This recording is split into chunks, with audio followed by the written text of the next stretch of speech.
Saudara-saudara, khususnya yang sedang kurang sehat, tidak bisa melakukan aktivitas ataupun terganggu kesehatannya memang tidak nyaman. Kadang-kadang kita juga kemudian menyesali bahwa kenapa saya saat ini sakit sehingga saya tidak bisa melakukan aktivitas seperti sehari-hari sebagaimana sebelumnya. Bahwa kondisi sakit adalah kondisi yang normal. Orang bisa sakit, bisa sehat, itu normal.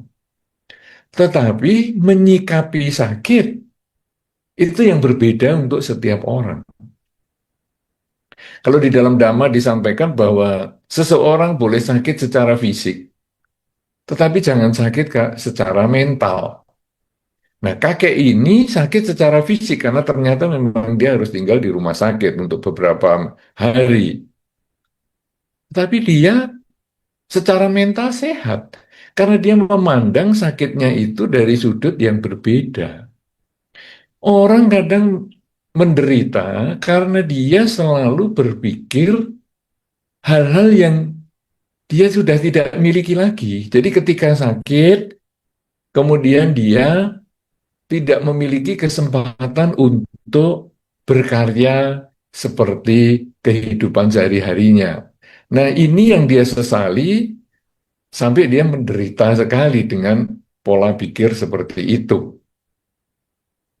Tetapi kakek ini justru berpikir yang berbeda, yaitu dia sekarang berpikir dengan apa yang dia masih miliki, yaitu dia punya kesempatan untuk tidak mendengarkan keributan yang selalu dibuat oleh istrinya. Mungkin dia sering disalahkan, mungkin bangun kesiangan disalahkan, bangun kepagian disalahkan, sarapan ini kurang cocok disalahkan, sarapan ini makannya terlalu banyak disalahkan, kerjakan ini salah, nggak kerjakan salah, jadi dia puyeng. Tapi begitu tinggal di rumah sakit, dia merasa bebas. Dia bisa mensyukuri apa yang dia masih miliki, yaitu waktu bersendiri atau me time, yang waktu sendirian yang dia miliki. Dan dia tidak menyesali yang hilang, yaitu saya tidak bisa melakukan aktivitas seperti biasa, jalan pagi dan lain sebagainya. Nah, pola pikir ini, saudara-saudara, ketika kita sedang sakit, ataupun mungkin kita sekarang sehat, tapi kan sehat juga tidak berlaku selamanya. Suatu ketika kita juga mungkin akan mengalami sakit, banyak hal penyebab sakit. Maka hendaknya kita lalu renungkan bahwa kita haruslah mensyukuri apa yang masih kita miliki dibandingkan menyesali apa yang hilang dari diri kita. Sakit itu hilang apa? Sakit kalau kita misalnya sampai berbaring di rumah sakit, berbaring di tempat tidur, nggak bisa ngapa-ngapa, hilang kesempatan kita berkarya seperti normal harian kita. Mungkin pagi kita bisa kerja, mungkin sore kita bisa bercengkarama dengan teman-teman kita, dengan teman kantor dan sebagainya dengan sangat menyenangkan sekali. Kemudian pulang kita masih bisa jalan-jalan bersama keluarga dan sebagainya. Itu memang kita tidak bisa dapatkan waktu kita sakit. Jadi itu sudah hilang. Tapi kalau kita hanya menyesali itu saja, kita lupa bahwa kita masih memiliki hal yang jauh lebih besar, yaitu misalnya saja ketika saya sakit, saya berbaring. Berarti saya punya kesempatan istirahat. Sudah sekian lama saya bekerja menafkahi keluarga ini, sekarang biarlah tubuh saya ini sedikit beristirahat. Kemudian juga dengan saya sakit ini, saya lalu bisa berkumpul lebih lama dengan keluarga.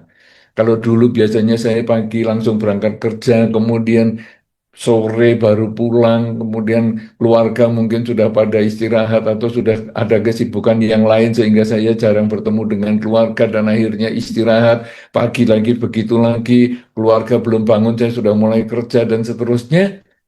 Sekarang ketika saya sakit, saya dapat berkumpul dengan keluarga lebih lama. Nah, jadi kita mensyukuri yang masih kita miliki. Kadang-kadang mungkin kita mengambil contoh seorang wanita yang jerawatan. Mungkin para wanita yang muda, kadang-kadang yang sudah berusia, itu kadang-kadang masih bisa berjerawat karena ada hal-hal tertentu pada tubuhnya, mungkin secara hormon dan lain sebagainya. Nah, kalau kita amati, ini tapi cerita untuk wanita ini bukan berarti bapak-bapak boleh mengabaikan ya, karena menganggap, alah itu kan wanita, saya kan bapak-bapak saya nggak termasuk. Enggak, ini hanya seperti contoh saja. Bapak-bapak mungkin punya problemnya sendiri juga. Cuman yang saya lihat karena wanita ini menonjol sekali di bagian hal ini, yaitu ketika dia punya jerawat. Jadi ada satu jerawat di wajahnya. Kemudian wanita ini bisa stres gara-gara satu jerawat ini. Aduh, ini jerawatku bagaimana ini? Aku pergi ke rumah sakit saja ya. Ini aduh jerawat gini gini gini gini misalnya. Jadi dia pergi ke dokter kemudian disuntik. Wah, lega dia. Aduh, tapi masih butuh berapa hari ini. Kemudian ada bekasnya nih. Aduh, ini berapa hari ini belum kering dan seterusnya. Dia mengeluh pada satu jerawat yang muncul di wajahnya. Tetapi dia tidak mensyukuri, tidak ikut berbahagia ketika seluruh wajahnya ini sebetulnya di luar satu titik itu dia bersih, tidak ada masalah. Nah, ini yang dikatakan tadi adalah menyesali yang hilang, yaitu titik jerawat ini, tidak mensyukuri apa yang masih dimiliki, yaitu seluruh jerawatnya, seluruh mukanya masih halus. Nah, ini contoh ekstrim saja. Tidak wanita, tidak semua wanita seperti itu, tapi ini contoh ekstrim. Ada wanita-wanita yang seperti itu. Demikian pula mungkin bapak-bapak juga sama. Misalnya televisi, misalnya remote, main remote. Kemudian, aduh, remote ini kok rusak ini. Dibanting-banting, kemudian ganti baterai, masih rusak terus. Jadi stres dengan remote yang tidak bisa dipencet-pencet untuk ganti channel. Sampai akhirnya semalaman stres hanya gara-gara ngurusi remote. Kenapa enggak kita kemudian juga menyaksikan tayangan televisi yang sudah ada di depannya? Mensyukuri apa yang masih dimiliki daripada stres menyesali hal-hal yang sudah hilang. Remote-nya rusak masih disesali. Sudahlah sekarang yang ada yang itu ya sudah. Yang ada di depannya saja ditonton. Masih lumayan daripada tidak nonton sama sekali. Nah, ini adalah pola pikir. Dan kakek itu tadi sudah menggunakan pola pikir yang baik sekali bahwa saya tidak stres tinggal di rumah sakit. Dia mensyukuri apa yang dia miliki dan dia tidak menyesali kegiatan dia yang hilang karena tidak bisa jalan pagi dan sebagainya. Oleh karena itu teman-teman semua yang sedang sakit, kurang sehat, kurang kurang lancar melakukan kegiatan sehari-hari, marilah kita kemudian sambil berbaring mungkin, sambil istirahat di rumah mungkin, marilah kita merenungkan hal-hal baik apa yang sudah kita dapatkan pada saat saya sakit seperti ini. Mungkin dengan saya sakit ini, kemudian saya mengikuti acara ini, saya lalu melihat bahwa teman-teman Buddhis saya demikian penuh perhatian. Kalau kita lihat acara di Zoom kita ini, malam ini kita diikuti oleh 100 orang. Ya, jadi ada 100 orang yang ikut acara ini. Berarti kemudian kita lalu merenungkan, aduh, dengan aku sakit ini sekarang aku baru tahu bahwa ada 100 teman yang mendoakan supaya saya cepat sehat. Kalau demikian, ketika nanti saya sudah sehat, saya juga ingin untuk mendoakan teman-teman yang lain yang sedang sakit. Saya akan ikut acara guys ini, yaitu grup Anjang Sana Eka Damaloka Surabaya ini, untuk secara rutin mendoakan teman-teman yang sedang sakit. Sehingga ketika saya sehat, saya mendoakan teman-teman yang sakit.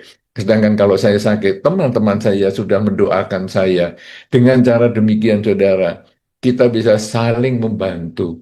Nah, apakah doa ini bermanfaat? Karena kalau kita melihat di dalam hukum karma bahwa sesuai dengan benih yang ditanam, demikian pula buah yang akan kita panen. Penanam kebajikan akan memperoleh kebahagiaan. Saya sakit, saya sedang memetik karma buruk. Kamu bacakan doa, apakah kamu bisa memberikan saya karma baik? Nah, saudara-saudara, ketika kita membacakan doa seperti yang tadi dipimpin oleh Romo Edi, sebetulnya teman-teman juga perlu juga membuka buku Parita ya, karena kita mendoakan. Jadi mungkin Romo Edi lain kali juga bisa menambahkan kita membaca halaman berapa ya, karena kita bukan membaca tunggal, tetapi kalau bisa kita membaca bersama, sehingga saudara-saudara marilah kita mulai membaca Parita pada buku halaman sekian, atau mungkin ditayangkan di dalam share screen-nya. Jadi daripada mengulang misalnya, oh ini buku buku terbitan tahun sekian, karena halaman itu bisa beda-beda karena sekarang buku parita kita itu terbitan ini, terbitan itu selalu berganti halamannya, agak memusingkan, sehingga mungkin ditayangkan.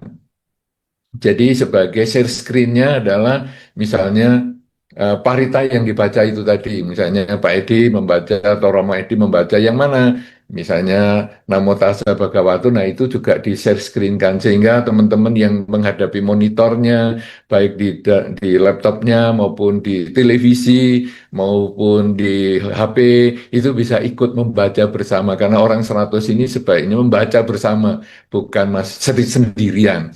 Kemudian gimana nih sekarang kalau nama-nama yang mau dibacakan? Nama-nama yang dibacakan di running text saja. Jadi sambil jalan di bawahnya begitu ada si A, si B, kan tadi ada 74 nama ya yang didoakan itu selalu berjalan namanya di bawah, dan sehingga di atas itu adalah paritanya yang sedang dibaca, sehingga teman-teman semua walaupun ini misalnya mic-nya dimatikan, tapi tetap membaca, mengikuti membaca bersama, sehingga hasilnya nanti akan mempunyai kekuatan yang lebih besar karena kita menyatukan gelombang pikiran kita untuk bersama-sama mendoakan kepada teman-teman kita yang kurang sehat.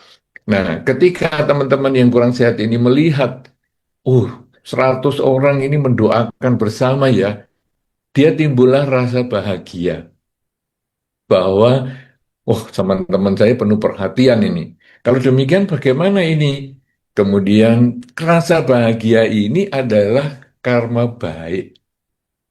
Ya, jadi kan bisa juga reaksinya, oh kegayaan ini membacakan parita segala dikiranya. Nah, itu karma buruk. Tetapi ketika dia sedang sakit, kemudian dibacakan dan dia merasa bahagia, ada 100 orang mendoakan bersama karena share screen.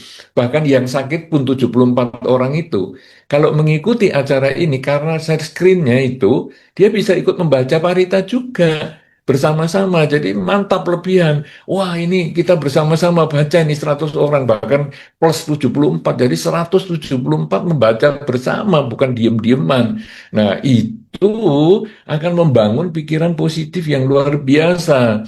Nah, ketika pikiran positif yang luar biasa ini sering dilakukan atau misalnya dikerjakan, misalnya ini selama beberapa menit tadi, misalnya selama 30 menit, maka dalam 30 menit itu kita semua, baik yang ikut dalam acara Zoom ini, ataupun yang nonton di YouTube-nya, karena juga karena di share screen, jadi semua bisa ngikuti, kemudian juga yang orang yang sakit 74 itu, wah ini jadi jumlahnya sangat banyak, itu akan mengkondisikan pikiran baik selama sekian menit, 30 menit. Yang membacakan parita juga berbuat baik. Orang yang dibacakan parita karena dia berpikir positif, dia menambah karma baik lewat pikiran, sehingga hasilnya adalah dia kemudian, kalau karma baiknya cukup, dia bisa berbuah karma baiknya dalam bentuk kesehatan. Tapi kalaupun karma baiknya belum cukup, minimal sudah berkurang sehingga karma buruknya, sehingga mungkin dia menuju ke kesehatan. Apalagi ketika kita share screen parita yang dibaca, sudah direncanakan dulu parita apa yang akan dibaca dan diterjemahkan misalnya. Nah, ini mungkin keluarga dari yang sakit pun di sampingnya bisa ikut membaca.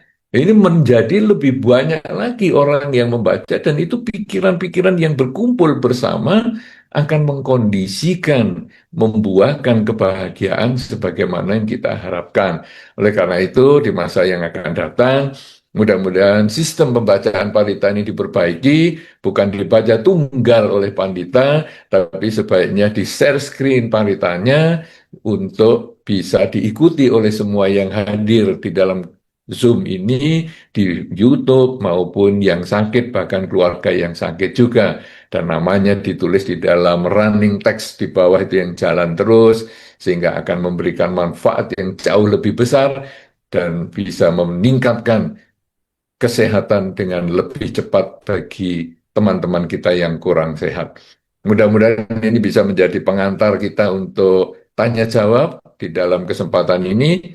Mudah-mudahan tanya jawab ini bukan hanya diikuti oleh kita yang berada di Zoom yang 100 orang ini, tetapi juga yang mungkin dari YouTube dan terutama juga bagi yang sakit maupun keluarga yang sakit, karena kita memang khusus acara ini ditujukan untuk Anda semua yang kebetulan sedang kurang sehat.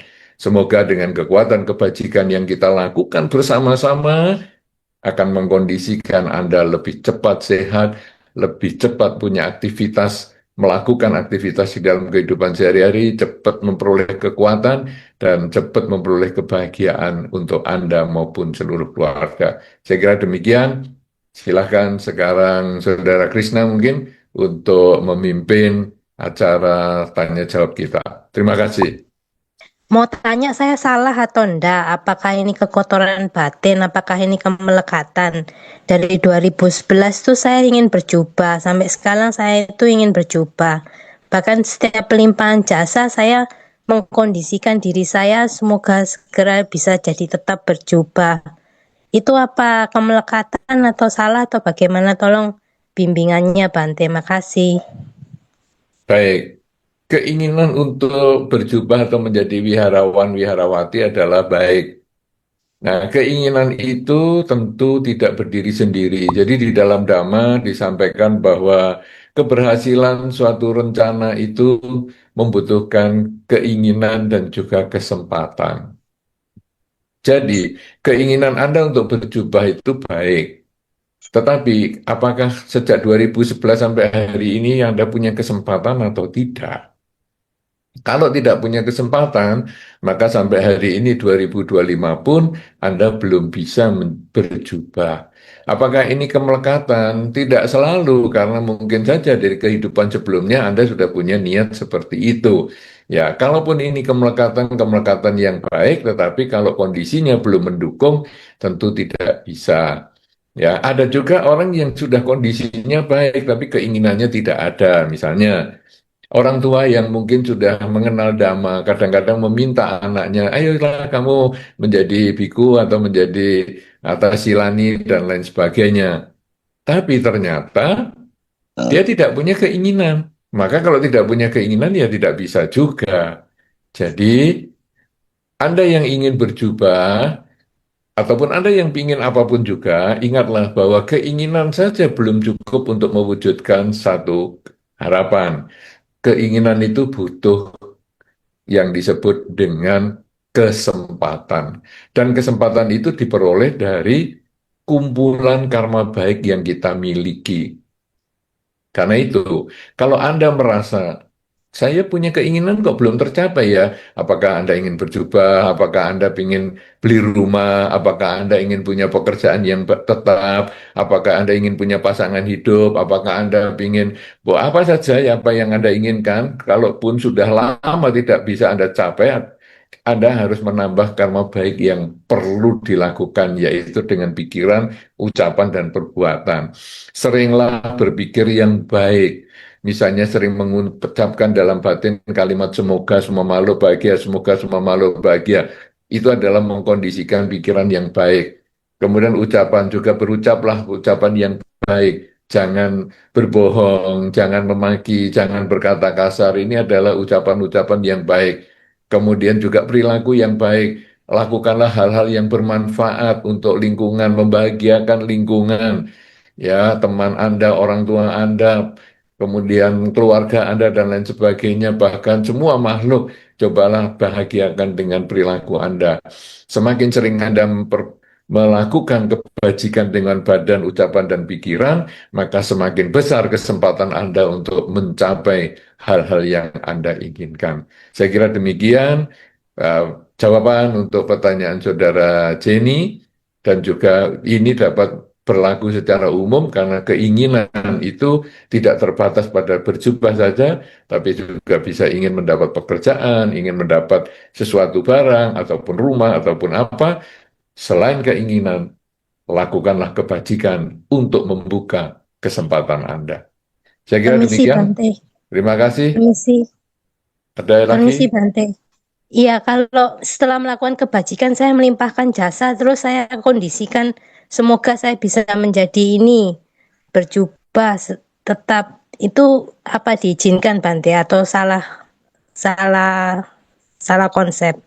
Boleh, boleh. Jadi Anda setelah berbuat baik, kemudian Anda bertekad, semoga dengan kebajikan yang saya lakukan, lewat pikiran, ucapan, dan perbuatan hari ini akan mengkondisikan saya memperoleh kesempatan untuk menggunakan jubah dalam kehidupan ini. Saya kira itu tidak masalah, itu disebut bertekad, lakukanlah itu setiap malam, bagus juga. Jadi merenungkan kebajikan yang kita lakukan sepanjang hari, kemudian kita bertekad untuk kebajikan ini berbuah dalam bentuk kesempatan berjubah seperti yang diinginkan.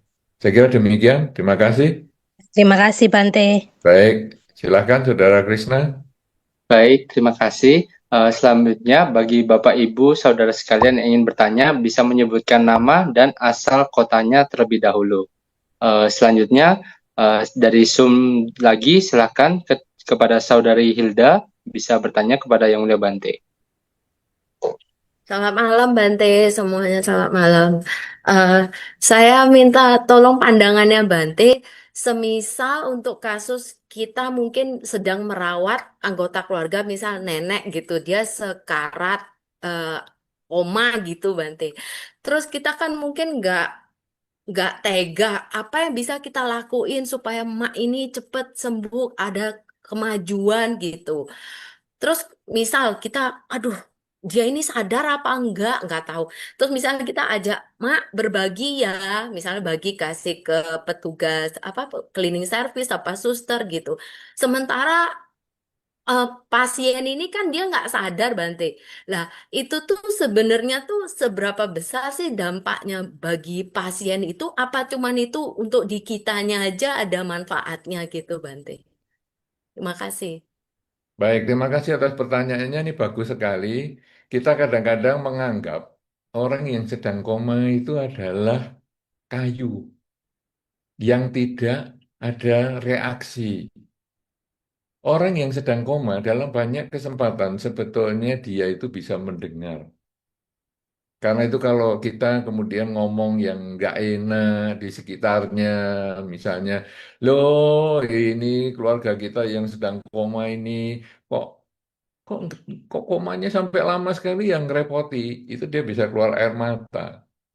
Ya, jadi itu efek yang paling jelas adalah keluar air mata. Kalau tertawa mungkin karena membutuhkan gerakan fisik, bibirnya dan lain sebagainya, kadang itu tidak muncul. Tetapi kalau tetesan air mata itu sering sekali keluar. Ya, saya sudah banyak melihat orang-orang yang koma, kemudian keluarganya ngomong yang jelek-jelek di lingkungannya, dia biasanya keluar. Jadi, jangan menganggap orang koma itu seperti kayu yang tidak bisa lihat, tidak bisa ngomong, tidak bisa dengar, seluruh indrianya berhenti. Tidak. Jadi dia masih bisa dengar, cuman tidak bisa merespon. Mungkin kalau kita mendapat tindakan medis, misalnya bius ringan atau semacam apa yang membuat kita ini sedikit tertidur, tapi kita masih mendengar suara orang. Cuman kita tidak bisa bereaksi dengan maksimal. Nah itu kira-kira kondisi koma seperti itu. Karena itu Anda yang kemudian mengajak si emak ini tadi yang sedang sakit ini untuk berbuat baik ini bagus banget ya, mengkondisikan yang sakit ini berbuat baik atau minimal dia berbahagia ketika ada keluarganya, misalnya cucunya ini mengajak dia berbuat baik. Misalnya, ya Mak, kita berbagi ya Mak, ini nih atas nama kamu. Mungkin apalagi kita ngomongnya di depan atau di dalam ruangan tempat dia dirawat. Misalnya, Mak, ini susternya saya kasih ini ya Mak. Mak, ini saya kasihkan ini ya Mak. Itu ngomong dengan jelas di telinganya. Tidak harus teriak, karena bisik pun dia juga akan mendengar. Nah, jadi Anda boleh saja seperti itu dan dampaknya cukup besar. Kalau Anda sering mengucapkan itu, sering mengajak maknya berbuat baik, sehingga dia merasa tenang, kalaupun nanti maknya sehat, dia akan tetap punya timbunan karma baik, karena waktu mendengar itu dia pasti juga juga ikut happy, bukan loh apa ini kok cucuku malah suka bagi-bagi. Biasanya sudah tidak begitu, tapi biasanya dia ikut happy, aduh cucuku baik sekali ya. Nah, itu kalau dia sembuh juga akan menimbulkan pikiran-pikiran yang baik. Tapi kalaupun emak ini akhirnya tidak sembuh karena dia terlahir kembali, itu pun akan membawa satu pemikiran yang baik, karena dia sudah merasa di akhir kehidupannya, di ujung kehidupannya, dia dikondisikan oleh cucunya untuk sering berbuat baik. Jadi lakukan itu, dan hendaknya apa yang dilakukan oleh Saudari Hilda ini teman-teman semua bisa ikuti, sehingga hasilnya nanti juga akan memberikan manfaat yang besar untuk lingkungan maupun keluarganya yang sedang kurang sehat. Saya kira demikian. Terima kasih. Ini Bante, makasih. Baik, silakan Saudara Krishna. Baik Bante, saya lanjutkan. Izin untuk membacakan dari YouTube terlebih dahulu Bante. Ada dari Saudara Edward Huang dari Medan. Apakah kemanjuran parita ditentukan oleh frekuensi suara dan durasi pelafalan sehingga membuat pasien yang didoakan cepat sembuh? Jika pasien tersebut non-Buddhis, apakah parita tetap bermanfaat Bante? Seperti itu Bante. Iya, jadi sekarang parita ini manfaatnya di mana? Parita itu bermanfaat karena pikiran positif yang membaca. Jadi bukan ketepatan kata. Ketepatan kata ini kita kita gini aja nah. Bah- Kita bayangkan ada bule belajar bahasa Indonesia. Jadi bule ini tidak tinggal di Indonesia ya. Dia dari kecil tidak tinggal di Indonesia. Kemudian ada bule belajar bahasa Indonesia. Kira-kira bisa tepat nggak seperti orang Indonesia ngomong? Kan sulit. Kadang-kadang kita dengar gini aja, ini yang ngomong pasti tidak bisa bahasa Indonesia. Bahkan kadang-kadang kita dengan bahasa Indonesia ini pun kita bisa tahu ini kira-kira aksennya orang mana ya. Ya, jadi Anda pun mendengar saya berbahasa Indonesia, Anda mungkin akan bisa memperkirakan saya aksennya ini pakai bahasa mana. Ini kayaknya Bante orang asal dari daerah sini nih. Itu aksen itu ada. Jadi ketepatannya di bagian mana? Apakah kita harus menggunakan bahasa Indonesia yang benar dan baik dan benar sesuai dengan tuntunan ejaan misalnya di Indonesia, kan ya tidak seperti itu juga. Jadi apalagi sekarang kita pakai bahasa Pali misalnya parita harus tepat, misalnya tepatnya itu bagaimana, kita sendiri kan tidak pernah belajar misalnya, terus tepatnya itu kan menurut versi si A bukan versi si B misalnya. Sama dengan bahasa Indonesia, bahasa Inggris pun sekarang kita dengar, coba Inggrisnya yang di Singapura, Inggrisnya yang di India tidak sama, Inggrisnya yang di Australia kan tidak sama. Jadi Inggris itu pun bisa berbeda-beda. Nah, demikian pula bahasa Indonesia, demikian pula bahasa Pali. Jadi, sebetulnya lebih cenderung pada pikiran. Karena itu tadi saya sampaikan waktu di awal tentang kegiatan pembacaan Parita Guys yang luar biasa ini, sangat bagus ya pembacaan ini, ya, yang grup Anjang Sana Edaka Surabaya ini bagus acara ini. Cuma nanti perlu ditingkatkan lagi dengan share screen apa yang dibacakan. Karena itu betul-betul akan mengkondisikan pikiran positifnya lebih banyak. Kalau tadi saya melihat di dalam Zoom ini semua diem. Yang baca satu orang. Ya, ya mungkin yang diem ini juga pikirannya bagus. Apa saya nggak bisa tahu pikiran positifnya sampai di mana. Tapi kalau itu di share screen, semua bisa ikut baca. Namo tassa bhagavato arahato sama sambuddhassa dan seterusnya. Kemudian yang sakit juga mungkin sambil nonton di televisi atau di HP-nya dia juga namo tassa bisa membaca dengan baik. Ya, karena sudah dirancang dulu kita mau membacanya ini bacaannya parita apa dulu, kemudian nanti gimana nih, ya ini semua yang diterjemahkan yang mana, yang tidak diterjemahkan yang mana, sehingga akhirnya semua bisa aktif membaca itu.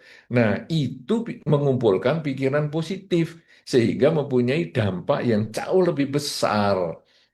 Nah, kemudian bagaimana kalau ini non-Buddhis misalnya? Tetap bermanfaat. Ketika Anda pergi ke dokter, apakah Anda harus tanya agama yang sama? Dok, agamanya apa, Dok? Saya ini Buddhis loh. Dokternya menjawab, saya bukan Buddhis. Wah, maaf ya, saya Buddhis soalnya tidak manjur ini. Kalau saya itu kalau disuntik sama atau dikasih obat sama non-Buddhis, saya nggak manjur. Kan nggak begitu juga. Ya, jadi ketika kita pergi ke dokter, ya dia mau seagama dengan kita atau tidak, kita nggak urusan. Karena yang penting tindakan medisnya. Demikian pula ketika kita membacakan parita, yang sakit ini Buddhis atau tidak Buddhis, karena dia mengikuti acara ini dengan penuh keyakinan, maka ya dia bisa punya efek yang sama, yaitu memperoleh kesehatan. Karena pikiran ini adalah gelombang yang positif. Tentu kita pernah mendengar ada kisah tentang air yang dibacakan doa yang kemudian bisa berubah untuk sel-selnya ataupun secara molekul airnya bisa berubah. Artinya bahwa kekuatan pikiran ini memang bisa mengubah hal-hal menjadi lebih baik. Apalagi ini kita kan pikiran baik, yaitu membacakan doa atau parita. Ya, saya kira demikian. Jadi bagi pembacaan parita, kemanjuran itu ditentukan oleh pikiran positif yang kita miliki pada saat membaca, karena membaca itu pikiran kita baik, ucapan baik, dan perilaku kita juga baik. Pada saat membaca kan tangan kita juga anjari dan seterusnya. Kemudian juga bagi yang non-Buddhis pun, karena dia mengikuti acara ini, dia punya sedikit keyakinan untuk dibacakan doa, maka tentu itu juga akan memberikan manfaat juga seperti kita ke dokter yang tidak harus tanya agamanya apa untuk memperoleh kesembuhan. Saya kira demikian. Terima kasih atas pertanyaan yang dari jauh dari Medan. Silakan, Saudara Eh, Krisna. Baik, Bante. Saya lanjutkan lagi untuk pertanyaan di YouTube terlebih dahulu, Bante. Dan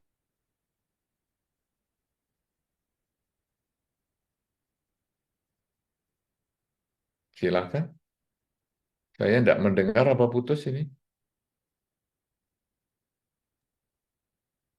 Krishna, putus ya Krishna.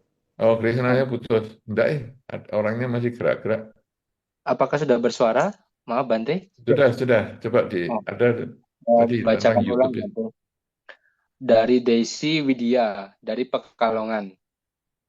Bante, jika kita misal berbuat baik dengan tujuan untuk menolong yang sakit, itu bisa meringankan penyakitnya. Apakah bisa meringankan penyakitnya, Bante? Karena yang sakit tidak bisa berbuat baik. Seperti itu, Bante, pertanyaannya. Ya, sebetulnya ini sudah saya jelaskan tadi. Jadi mungkin pertanyaannya disampaikan ketika saya belum selesai menjelaskan bahwa dengan kita berbuat baik, seperti ini kita membacakan parita. Tadi kan saya sampaikan bahwa di dalam hukum karma kan sesuai dengan benih yang ditanam, demikian pula benih yang akan kita panen. Penanam kebajikan memperoleh kebahagiaan. Nah, kalau kita mendoakan gini apa? Mengkondisikan yang sakit itu menanam karma baik lewat pikiran. Sehingga karena dia menanam karma baik lewat pikiran, hasilnya adalah kalau karma baiknya mencukupi, dia memperoleh kesembuhan yang lebih cepat. Istilah Anda tadi meringankan, sebetulnya bisa meringankan kalau karma baiknya belum mencukupi, atau malah kalau mencukupi bisa memperoleh kesembuhan. Apalagi kalau tadi sudah di share screen itu, yang sakit juga ikut membaca, otomatis dia menambah karma baik lewat pikiran lagi.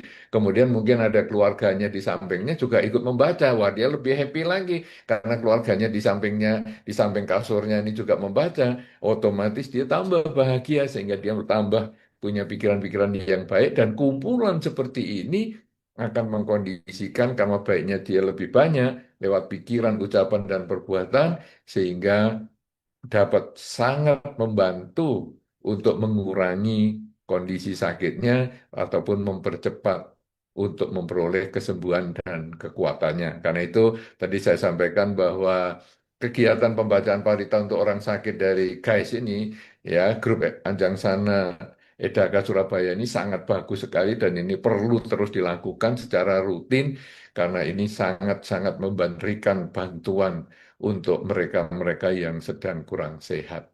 Ya, tentu ini sangat bermanfaat. Terima kasih. Silakan, Saudara Krisna. Baik, terima kasih Bante. Selanjutnya kita lanjut yang dari Zoom lagi Bante dengan Saudari Maya. Silahkan. Selamat malam, Bante. Selamat malam, Bante. Saya Maya dari Malang. Hmm. Nah, kalau dua orang lagi sakit, tentu banyak saudara-saudara kan yang ngasih masukan ini itu, dan harus semuanya kan diturutin. Gimana caranya kita bisa sabar untuk menanggapi masukan-masukan itu yang semua orang harus diturutin itu, Bante. Terima kasih. Baik. Memang sebetulnya orang yang memberi masukan itu niatnya baik. Kita harus punya prinsip itu dulu. Jadi tidak ada orang yang memberi masukan itu niatnya jahat. Misalnya, ini ada keluarga yang sakit. Oh, kamu mestinya ke dokter itu, kamu mestinya minum obat ini, kamu pergilah ke dukun ini, minta lahu itu. Itu sudah biasa. Nah, cuman sekarang kalau papa dan mama sakit, maka yang berhak memutuskan adalah yang sakit kalau masih bisa memutuskan, kemudian juga keluarga inti, misalnya anak-anak. Jadi sepakatnya gimana anaknya. Jadi orang boleh punya usul itu tidak apa-apa. Usul boleh dicatat, boleh diingat, tidak masalah. Jadi, saya dengar ya, dulu keluar ada si A itu dulu sakitnya mirip kamu ini. Dia dibawa ke sana sembuh. Oke, Anda catat itu. Kemudian, ayah juga dengar nih, ada tetangga saya ya, dulu disembayangkan aja sembuh. Oh ya, catat. Oh, ini dulu dibawa ke negara sana, ini bisa sembuh, catat. Ini ke dokter ini sembuh, catat. Nah, nanti kita kumpulan itu, kemudian kita bahas sama yang sakit. Pak, Ma, ini ada saran seperti ini kan tidak mungkin dituruti semua. Mereka juga tidak akan paksa kok dituruti, walaupun kadang-kadang besoknya datang lagi, loh gimana? Kemarin kan saya sudah ngomong, kan mestinya dibawa ke situ. Ya, ya, ya, ya, ini masih kita bahas itu kan tergantung kita komunikasinya saja. Jadi kita jangan nolak juga, walaupun nanti endingnya misalnya sarannya dia tidak kita penuhi, itu pun nggak kita tolak dengan mentah-mentah gitu, mengatakan, apa itu saranmu ngawur aja, apa itu dokter yang itu jelas nggak manjur, apa itu dukun itu penipu. Enggak, Anda nggak usah ngomong itu. Jadi kita sudah sepakat, keluarga, ini papa mama terutama yang sakit, sepakat kita akan berobat ke sini. Ada 5 orang yang menyarankan, tapi mungkin papa mamanya nggak mau pakai itu semua. Itu juga haknya, nggak apa-apa. Dan Anda jawab aja baik-baik. Ketika ditanya, loh gimana ini kok nggak jadi pergi kan kemarin sudah saya sarankan kalau perlu saya biayai. Oh iya ini papa mama kebetulan punya pandangan yang berbeda, gitu aja nggak apa-apa, ya. Jadi kita jangan punya prinsip mereka itu kepo lah, cerewet lah, jangan. Mereka punya niat yang baik. Dia sama dengan kita, kepengen ayah dan ibu kita itu sehat. Itu sama prinsipnya. Dan dia punya pengetahuan tentang itu. Ya, apakah pengetahuan itu mungkin tentang dokter, tentang rumah sakit, tentang negara, tentang dukun sekalipun, tentang ini memang pengetahuannya dia. Jadi Anda terima saja, semua itu punya hak untuk ngomong, tetapi Anda tidak punya kewajiban.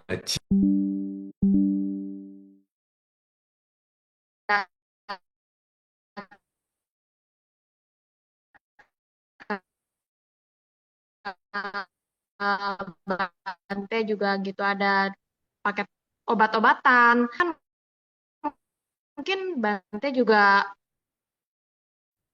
yang menerima itu tidak sakit dan akhirnya tidak digunakan gitu. Jadi dana yang diberikan tidak digunakan, apakah itu tergolong kita tetap dananya itu tetap tergolong berdana gitu Bante. Sama halnya juga dengan barang-barang misalkan kita Karma baik berbuah, karena karma itu kan niat. Jadi niat Anda adalah misalnya berdana obat ke tetangga, bahkan kepada tukang parkir di depan rumah Anda misalnya, atau apa, atau bahkan orang di jalan lah yang Anda temui itu, Anda baksos misalnya. Itu niat baik Anda itulah yang akan Anda petik buahnya. Karena Anda menanam kesehatan, yaitu Anda memberikan obat, akan memetik kesehatan juga. Nah, jadi bukan urusannya mau dipakai atau tidak. Ya, jadi misalnya, wah saya berdana kepada misalnya Bante, tadi kan dikatakan gitu. Saya berdana kepada Bante. Kan Bantenya sehat-sehat kan nggak pakai. Betul, nggak pakai. Tetapi kan obat itu bukan berarti kemudian disia-siakan. Mungkin ada orang wihara yang sakit. Nah ini dana obatnya kan tetap dimanfaatkan. Dana jubah, bagaimana ini? Dana jubah, kan jubahnya nggak semua dipakai.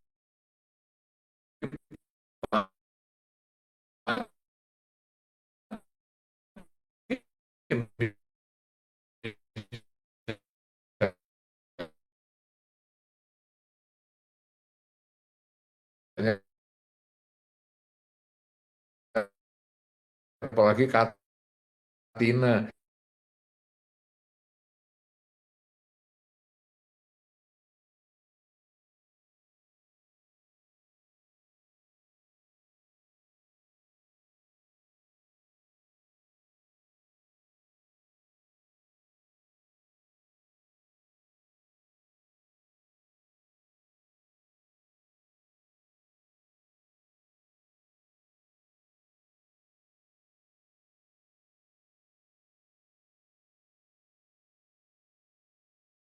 Saya serahkan ini dana obat ini, semoga engkau selalu sehat dan bahagia. Jadi waktu dana obat juga bukan berarti ini semoga kamu sakit-sakitan, tidak juga. Walaupun misalnya Bantenya sehat pun tidak dikatakan Bante ini saya dana obat ya biar Bante sakit, tidak juga.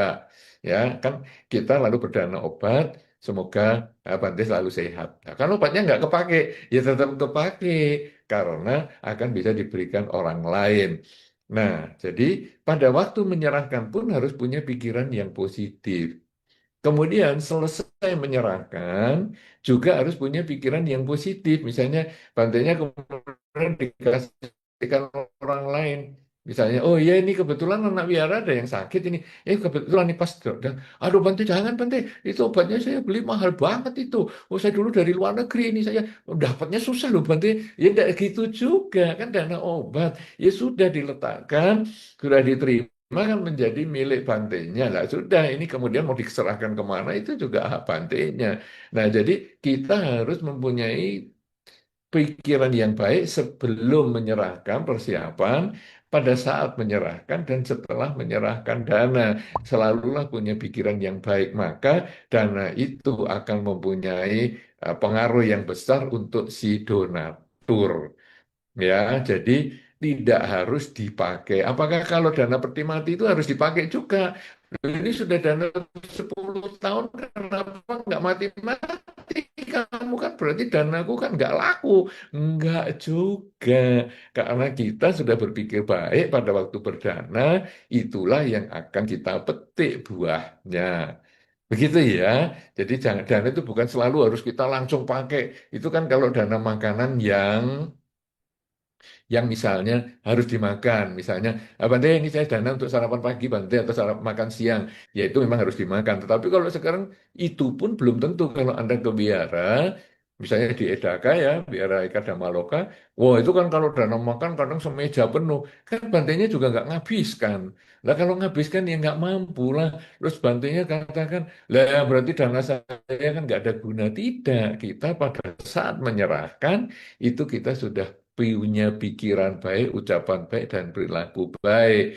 Nah, biasanya kan bantainya hanya makan secukupnya. Kemudian sisanya kan dibagi, ya dana makanku kok jadi dibagi orang. Padahal aku tadi masak ini dari pagi. Enggak, itu jangan seperti itu. Karena itu berarti pikiran buruk setelah berdana. Itu akan mengotori kemurnian dana yang sudah kita lakukan. Ya, jadi paket apapun juga mau obat-obatan, pakaian, dana apapun juga Anda kepada siapapun juga Anda harus punya pikiran yang baik sebelum, pada saat, dan menyerahkan dana. Setelah menyerahkan dana, karena itulah kunci untuk membuka kebajikan kita menjadi lebih maksimal. Demikian, Saudara Jesslyn yang atas nama Ping Ping di Surabaya. Maka silakan Saudara Krishna. Baik, terima kasih. Selanjutnya kepada Ibu Hermin, dipersilakan untuk bertanya.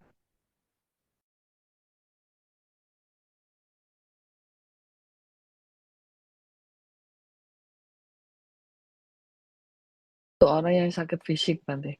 Bagaimana dengan orang yang sakit hati, Bante? Kalau dibiarkan lama-lama kan jadi mendendam. Apakah dengan bacaan parita ini juga bisa? Sangat menarik isu ini, yaitu mungkin seperti tadi misalnya, kalau kita anggap sedikit sakit pikiran ataupun ada beban pikiran, ya mungkin bukan sakit pikiran, ada beban pikiran. Misalnya, saya sejak tahun 2011, kenapa ya saya kepingin berjubah tapi kok nggak tercapai sampai 2025. Ini kan disebut sebagai beban pikiran. Nah, justru pada saat kita danjang sana, kemudian tadi bertanya, akhirnya bisa mengerti bahwa bukan hanya keinginan yang kita miliki untuk bisa diwujudkan, tapi butuh kesempatan, butuh karma baik yang cukup untuk bisa mewujudkan keinginan kita. Dan tadi sudah saya perluas, bukan hanya keinginan berjubah saja, tapi juga keinginan mendapatkan rumah mungkin, mendapatkan pasangan hidup mungkin, memperoleh kehidupan yang bahagia, mungkin punya pekerjaan yang cukup misalnya, dan lain sebagainya. Nah, itu semua butuh karma baik sebagai pendukung keinginan yang ingin diwujudkan. Nah, ini tentu orang yang tadi katakanlah mempunyai beban pikiran itu karena harapan tidak sesuai dengan kenyataan. Ya, jadi misalnya saya ingin ini, saya ingin itu, tapi kenyataannya kok nggak sama. Nah, ini kan sekarang kita diajarkan bagaimana mewujudkan keinginannya itu supaya bisa menjadi kenyataan. Nah, inilah diperbanyak karma baiknya. Kemudian saya tadi juga menyampaikan di awal waktu kita cerita pertama, yaitu ketika melihat kakek yang sedang sakit. Kakek yang sedang sakit ini fisiknya sakit, tetapi mentalnya dari sisi yang berbeda. Kondisi sakitnya ini dilihat dari sisi yang berbeda sehingga sakit pikirannya itu bisa menjadi lebih tenang. Yang saya tadi contohkan dengan seorang wanita yang kena jerawat. Ya, ada ibu-ibu yang mungkin pernah dulu jerawatan misalnya sewaktu muda, atau mungkin masih sampai sekarang karena masih muda juga. Nah, itu misalnya kadang-kadang kan kita jadi stres, atau wanita itu jadi stres gara-gara jerawatnya itu. Kenapa dia selalu menyesali yang hilang, yaitu, aduh, kecantikanku jadi hilang nih karena ada jerawatnya. Kenapa dia tidak mensyukuri yang masih ada, yaitu wajah seluruhnya yang tidak jerawatan. Itu sebetulnya adalah perbaikan pola pikir, sehingga tidak lagi ada beban pikiran, misalnya bisa berkurang. Bukan sakit hati, karena sakit hati itu sirosis ataupun ya lever itu tadi misalnya. Jadi sebetulnya dengan ceramah dhamma, diskusi dhamma pada saat acara kita ini akan melengkapi pembacaan parita untuk sakit fisik, sekaligus juga dapat membantu mereka-mereka yang punya beban pikiran. Demikian, apakah Ibu sudah cukup? Ya, terima kasih. Terima Mudah-mudahan kasih. Bante. Silakan, Saudara Krishna. Baik, Bante. Saya izin membacakan ada titipan pertanyaan, Bante. Nama budaya Bante, saya Fani dari Nunukan, Kalimantan Utara. Saya ingin bertanya, jika kita ingin berbuat baik dengan mengatasnamakan keluarga kita yang sedang sakit, apakah ada perbedaan karma antara keluarga kita yang tahu kita berbuat baik atas nama dia dengan keluarga kita yang tidak mengetahui yang kita lakukan? Terima kasih Bante, Namo Buddhaya. Baik, sebenarnya ini tadi sudah ada pertanyaan ya, yang mungkin Saudara Hilda ya, saya kira ya. Jadi yang neneknya sakit tadi. Jadi saudara saudari Hilda ini kan neneknya sakit, kemudian diajarkan untuk berbuat baik. Misalnya, Nek, ini loh saya mau berbuat baik, saya mau berdana ya atas nama nenek nih untuk suster di sini. Nah, tadi saya sampaikan bahwa kalau bisa ada di ruangan yang sama, karena sakit koma itu bukan kayu, bukan batu, tetapi dia manusia juga. Cuman dia responnya tidak sama dengan kita. Begitu diajak ngomong bisa jawab, dia bisa mendengar, makanya bisa keluar air mata. Jadi, andai kata Anda berbuat baik atas nama orang yang sakit, sebaiknya seperti yang disampaikan oleh Saudari Hilda tadi, yaitu yang sakit dikasih informasi. Kalau perlu, wah ini kan luar biasa ya, dari Nunukan ini luar biasa ya, jauh sekali ya. Kita bisa diikuti dari Medan tadi, di Sumatera ini Nunukan, di yang tempat yang jauh juga di Kalimantan. Nah, ini kadang kan yang sakit di Surabaya, gimana ini? Nah, kita lalu berbuat baiknya di lokal kita, misalnya di Nunukan, atau tadi di Medan, atau tadi ada di Pekalongan misalnya, dan lain sebagainya. Nah, apakah ini ngefek? Sebetulnya kalau yang begini ini, kita lebih ngefek pada si pelaku, yaitu si pelaku berbuat baik. Nah, kemudian kadang-kadang kita melakukan ucapannya adalah semacam ada proses perubahan sedikit di pelimpahan jasa, yaitu biasanya pelimpahan jasa kan untuk orang yang meninggal. Nah, sekarang gimana ya kalau kita ubah sedikit untuk orang yang lain yang masih hidup. Nah, itu caranya adalah dengan ketika kita sudah melakukan kebajikan, kemudian kita mengucapkan semoga dengan kebajikan yang saya lakukan hari ini dengan pikiran, ucapan, dan perilaku akan mengkondisikan karma baik saya berbuah dalam bentuk nenek saya memperoleh kekuatan dan kesehatan. Jadi, saya mendoakan karma baik saya ini berbuah kalau kakek dan nenek saya ini sembuh. Atau kalau tadi yang misalnya Saudari Maya itu ya, papa dan mama saya sehat. Jadi semoga dengan kebajikan yang saya lakukan, karena ini berada di tempat yang jauh, terpisah dari yang sakit, semoga dengan kebajikan yang saya lakukan akan mengkondisikan karma baik saya berbuah dalam bentuk papa mama saya sehat dan kuat dan bahagia. Nah, itu kalau kita tempatnya jauh itu bisa bermanfaat.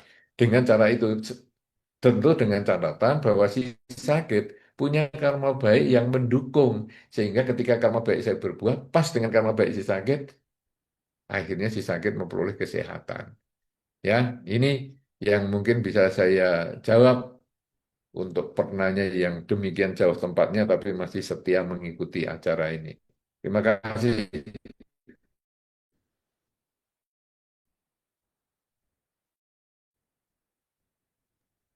Silahkan, Baik Saudara Bante, Krishna. saya lanjutkan dari pertanyaan dari YouTube Bante. Dari sakit kan biasanya kita ingin sembuh. Kapan kita tahu kita harus berjuang untuk sembuh atau kita hanya menerima saja? Terima kasih Bante. Ya, orang sakit normalnya memang untuk pengen sembuh ya. Jadi itu secara normal, walaupun dikatakan, wah kayaknya kamu ini tidak ada harapan. Tapi kan kita ini pengen sembuh. Kenapa? Dengan kita sembuh, kita punya kesempatan untuk berbuat baik lebih banyak dengan pikiran, ucapan, dan perilaku kita. Lah, kapan kita menyerah? Sebetulnya disarankan untuk tidak menyerah. Bahkan di akhir kehidupan yang sudah jelas-jelas tidak ada harapan pun, kita hendaknya tetap mengisi pikiran kita ini dengan kebajikan. Jadi misalnya ya kita sudah menggunakan alat bantu pernafasan, ya, kita sudah hampir nggak sadar, tapi tadi saya sampaikan koma pun kadang masih mendengar sehingga kadang bisa air mata keluar dan lain sebagainya. Nah, ketika kita mendengar ada suara alat bantu nafas itu misalnya ya narik, kembung, kempis, kembung, kempis, kembung, kempis, kemudian kita bisa dalam kondisi tidak sadar itu ataupun kok kita hanya bisa mendengar itu ngikuti irama ini. Naik, turun, atau masuk, keluar. Bud, do, bud, do. Jadi kita tidak pernah menyerah ya untuk punya pikiran baik, ucapan baik, dan perilaku baik. Masalah bisa sembuh atau tidak ini kan tergantung banyak faktor ya. Mungkin fisik kita sudah tidak mendukung, mungkin kemajuan teknologi pengobatannya sudah tidak mendukung dan sebagainya. Tetapi pikiran untuk selalu baik itu tetap kita harus usahakan. Jangan pernah menyerah ya. Jadi walaupun sudah terakhir di napas yang terakhir pun kita bukan berpikir yang buruk, aduh. Kenapa ya nasibku kok kayak gini dari lahir sakit-sakitan? Enggak berpikir itu. Kita tetap punya konsep bahwa tubuh boleh sakit, tapi pikiran itu harus tetap sehat. Marilah kita mensyukuri apa yang masih kita miliki. Jangan hanya menyesali apa yang sudah hilang. Nah, jadi, aduh, saya kenapa ini kesempatan untuk kumpul sama keluarga sudah nggak ada lagi. Itu mikiri yang hilang, menyesali yang hilang. Tapi untung telingaku masih mendengar ya ketika alat nafas ini digunakan, masuk, keluar. Ah, aku mau meditasi ah. Ini sekalian jadi masuk, keluar. Bud, do, bud, do, bud, do, tit, sampai akhir, ya, akhir kehidupan. Itu kita perlu perjuangkan kesehatan pikiran kita. Kalau kita sudah tidak mampu sembuh secara mental, tadi kan dari Ibu Hermin ya sudah menyampaikan gimana ya kita kan mendoakan kan untuk orang yang sakit fisik, gimana yang kalau sakit mentalnya ini. Nah ini yaitu kalau tadi Anda katakan misalnya gimana kapan kita berjuang untuk sembuh? Ya, kita akan berjuang, tapi sampai nanti satu ketika mungkin dokter sudah mengatakan, aduh ini tidak ada gunanya nih, sudah tidak bisa sembuh nih, cuma bantuan alat-alat saja nih. Ya, semua alat nafas ya pakai alat, makan juga pakai alat, semuanya ginjalnya cuci darah dan lain sebagainya. Ini sebenarnya sudah kabel-kabel semua, ini selang-selang semua ini. Tapi kan pikiran kalau masih ada, masuk, keluar, budo, budo. Jadi ini nanti yang tadi mungkin Ibu Hermin eh, menjadi kelanjutan dari yang ditanyakan Ibu Hermin bahwa fisik punca menjadi lebih lemah, tetapi mental kita jaga supaya tetap sehat agar siap untuk dilahirkan kembali di alam yang lebih baik. Ya, saya kira demikian. Nah, ini penting juga Ibu Hermin. Jadi ini kan kita membacakan parita untuk orang sakit, tapi sekarang ceramah-ceramah ataupun diskusi kita ini kan sebetulnya untuk memperbaiki pola pikir, yaitu untuk orang-orang yang mungkin sakit hati tadi itu ya, hati dalam tanda petik karena bukan bukan levernya. Ya, begitu. Terima kasih. Silakan, Saudara Baik, Krishna, Bante. lanjut. Selanjutnya dari Zoom, silakan kepada Ibu Melisa.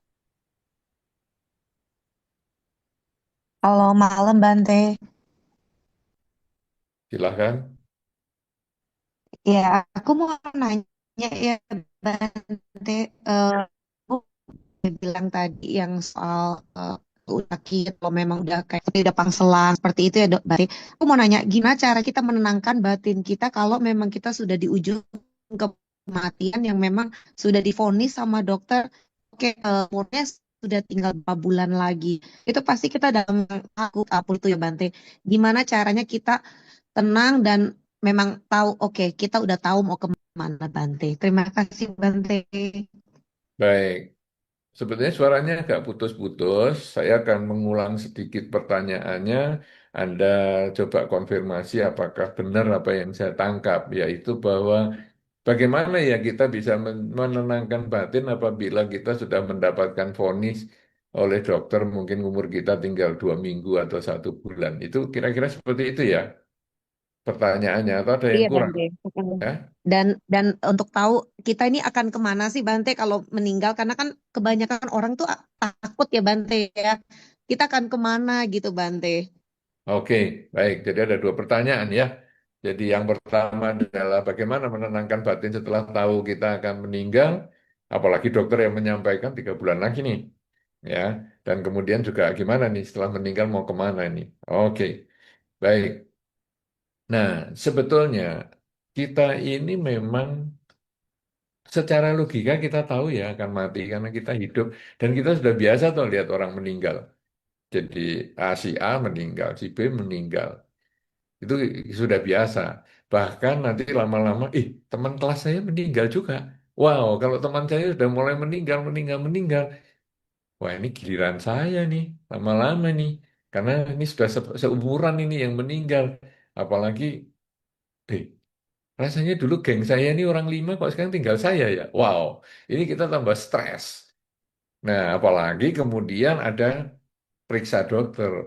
Kayaknya dari kondisimu ini kamu tinggal 3 bulan. Wow, gimana ini? Kembali pada kata-kata yang saya sampaikan sebelumnya, yaitu jangan menyesali yang hilang.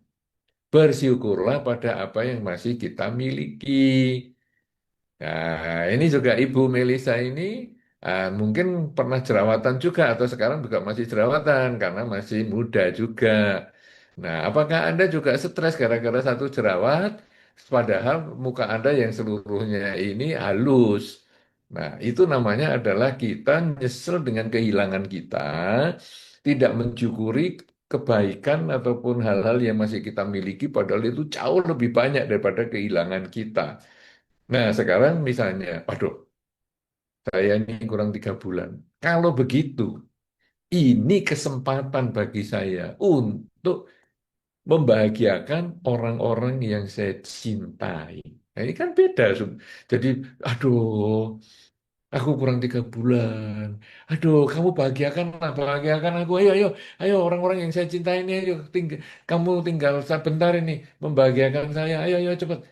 Jangan menuntut, tapi justru ini kesempatan saya membahagiakan mereka. Saya pernah membaca salah satu artikel seorang yang divonis tinggal 3 bulan akan meninggal. Itu orang dari Amerika, seingat saya, seorang ibu yang kemudian dia justru menjual asetnya seluruhnya, rumahnya dan lain sebagainya dia jual. Kemudian uangnya itu untuk dipakai pergi ke tempat-tempat yang belum pernah dia kunjungi sebelumnya. Kenapa? Karena tinggal 3 bulan. Dan akhirnya dia kunjungi semua, sudah puas, dan akhirnya 3 bulan itu habis, pas juga meninggal. Untung pas, karena kalau tidak pas, dia pulang nggak punya rumah lagi sudah.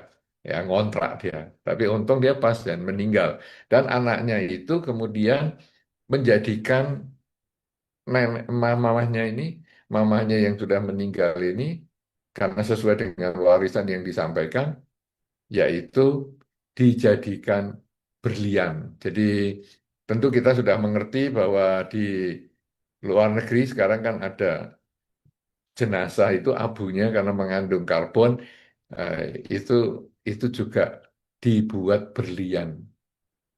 Nah, berlian itu kemudian berlian nenek ini kemudian dibawa keliling ke negara-negara ataupun ke tempat-tempat yang neneknya atau mamahnya ini yang belum belum kunjungi ke sewaktu 3 bulan itu. Ini juga luar biasa sekali dan itu kisah nyata juga. Artinya bahwa ketika seseorang tahu umurnya sudah tidak panjang, maka dia harus menggunakan kesempatannya untuk berbuat baik. Tetapi kita juga perlu ingat bahwa di dalam Dhamma, umur manusia itu sebetulnya sangat-sangat tidak tentu. Ini tadi kalau Anda ngomong kan malah jauh lebih bagus ya, bahwa saya kalau kurang 3 bulan gimana? Sebetulnya di dalam Dhamma disampaikan, hidup itu tidak pasti, kematian itu yang pasti.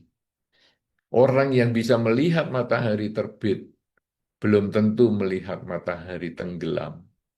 Orang yang melihat matahari tenggelam belum tentu bisa melihat matahari terbit. Jadi hidup kita ini, saat ini kita hidup, tapi sampai kapan kita hidup kita tidak tahu. Mungkin nanti malam kita mati, mungkin besok pagi kita mati, mungkin besok siang kita mati. Jadi hidup kita ini sangat pendek seperti sekejap mata saja. Karena itu jangan menunggu kita divonis 3 bulan oleh dokter. Karena itu belum tentu datang. Bisa kita mati duluan daripada vonis dokter itu. Nah kalau demikian, karena hidup tidak pasti, kematian itu yang pasti, ya jiwitang aniatang maraknang niatang. Hidup tidak pasti, kematian itu yang pasti, maka gunakanlah setiap saat kita untuk mengembangkan kebajikan.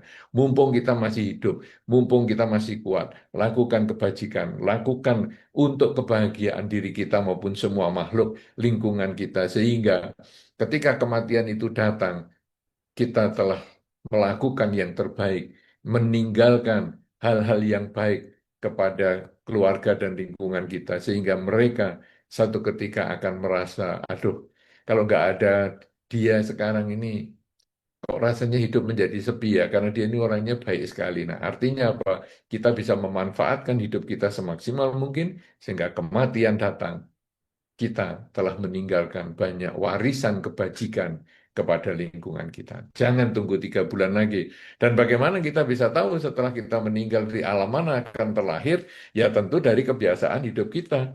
Orang yang biasa hidup dengan pikiran yang baik, ucapan baik, dan perilaku yang baik, tentu dia akan terkondisi untuk terlahir di alam bahagia. Tapi kalau kita banyak berbuat jahat, ya jangan terlalu berharap kita bisa lahir di alam bahagia setelah kehidupan ini. Karena itu semua tentu berdasarkan kebiasaan ataupun hal-hal baik yang kita lakukan semasa hidup dengan pikiran, ucapan, dan perilaku kita. Jadi, kalau kita selalu mengembangkan kebajikan dengan pikiran, ucapan, dan perilaku, di dalam hidup ini akan mengkondisikan kita punya kesempatan untuk mewujudkan keinginan yang kita miliki sampai saat ini, yang mungkin belum terwujud. Tapi dengan kebajikan kita lewat pikiran, ucapan, dan perbuatan ini, sekaligus juga akan mengkondisikan kita untuk bisa memperoleh kebahagiaan di kehidupan ini maupun kebahagiaan di kelahiran-kelahiran yang selanjutnya. Saya kira demikian, Saudari Melisa, mudah-mudahan bermanfaat. Terima kasih.